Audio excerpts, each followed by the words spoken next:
Une fois que j'ai décidé de comprendre comment fonctionnait la peur et comment je pouvais la dépasser, j'ai conscientisé aussi le fait que je voulais pas avoir de regrets. Je voulais pas avoir de regrets parce que la facture des regrets, elle peut être lourde. Vous voyez, votre facture, vous avez pris à la fin, perso, j'ai pas envie de la payer. Alors, je me suis dit que j'aurais pas de regrets. Nietzsche parle de l'éternel retour.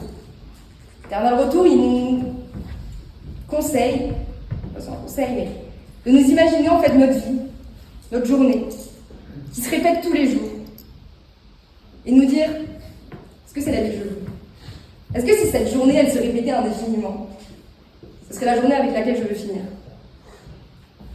C'est un peu comme ce film Un jour sans fin. L'histoire d'un mec qui se réveille tous les matins, il a la même musique, il a la même vie, il ne comprend pas. Alors au départ, c'est un vieux aigri. Au fur et à mesure, il commence à comprendre qu'il vit la même journée, donc il décide de changer sa journée et de faire des choses un peu plus fun dans sa vie. La dernière fois, j'ai eu une discussion avec une personne qui est dans la salle et qui peut-être se reconnaîtra, qui est chez moi.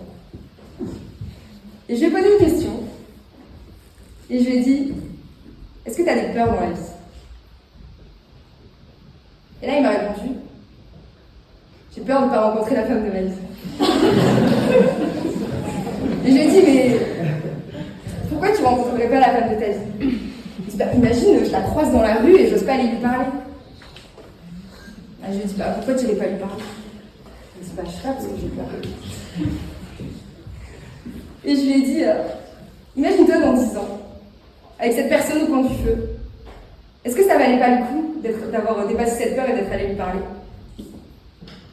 Il m'a pas répondu. Du coup, peut-être qu'on me répond. Est-ce que vous aussi, vous avez mis en place une petite recette pour donner un sens à votre vie? Sinon, vous pouvez cliquer chez moi, il n'y a pas de souci, je vous partage ce soir. En plus, la conférence est gratuite. C'est gratuit. Mais je me suis dit que j'étais une bonne élève, j'allais un peu vous récapituler. Donc voilà, comment j'ai commencé. Non, plus sérieusement, j'ai commencé vraiment à savoir qui je voulais être moi. Qu'est-ce que je voulais vraiment dans la vie. Ensuite, la deuxième étape, ça a été de chercher à m'affirmer et à trouver ce que je voulais en rapport avec ce que j'avais décidé. Puis passer à l'action, dépasser mes peurs. Tout ça pour éviter la facture des regrets. Je vais vous raconter une dernière histoire.